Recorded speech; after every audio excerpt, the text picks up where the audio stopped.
Tu as vendu ton entreprise, tu es à la retraite, tu ne peux pas te plaindre de manquer d'argent si tu n'as pas rencontré un conseiller en sécurité financière.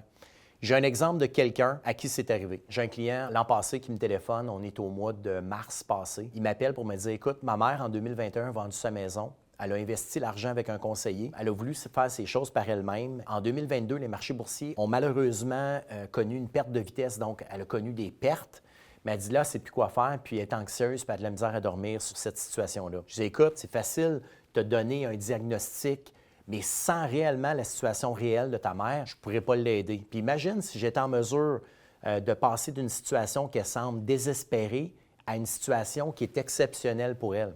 Elle serait vraiment excitée. Tu es d'accord avec moi? Fait que Pierre m'a dit oui. Fait que me met en relation avec sa mère. Je lui dis, écoute, pour les besoins de la cause, Pierre, tu peux peut-être être là parce qu'il y a peut-être des éléments que toi, tu vas comprendre, elle aussi, puis vous allez être en mesure de pouvoir en parler ensemble après nos rencontres. Fait que je rencontre Pierre, je rencontre sa mère. Elle m'explique qu'elle n'a pas de fonds de pension. Elle a travaillé toute sa vie. Elle avait son entreprise qu'elle a vendue. Elle a de la liquidité, mais elle vient de vendre sa maison parce qu'elle s'est fait un nouveau chum, puis elle a l'intention d'aller habiter avec lui. Fait que là, je lui demande, bon, ben, c'est quoi ton bilan? C'est quoi ta situation? Ton chum, il a de l'air de quoi? Est-ce qu'il est retraité lui aussi? Elle m'annonce qu'il est beaucoup plus âgé, qu'il est dans la même situation qu'elle.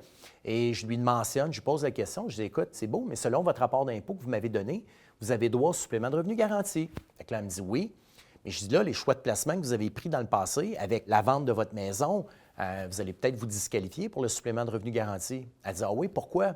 Bien, parce que vous avez des revenus passifs, vous avez des revenus de placement, puis ces revenus-là ne sont pas efficients, ne sont pas, au point de vue fiscal, vous allez avoir de l'impôt à payer sur ces revenus-là. Fait qu'elle me dit, pour vrai? Je dis oui. Je dis, l'autre élément, c'est que vous avez des placements, vous avez une perte durant l'année de 2022.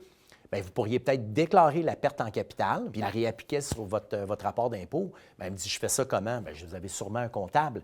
Un coup que la transaction est faite, vous allez être en mesure de pouvoir procéder de cette façon-là. Fait que de fil en aiguille, on a jasé de sa situation, on a fait un plan de décaissement pour elle pour maximiser sa situation et surtout s'assurer qu'elle ne manquera jamais d'argent de sa vie. Et puis, on a essayé de mettre les combinaisons le plus gagnant possible pour s'assurer qu'elle puisse recevoir de nouveau son supplément de revenu garanti.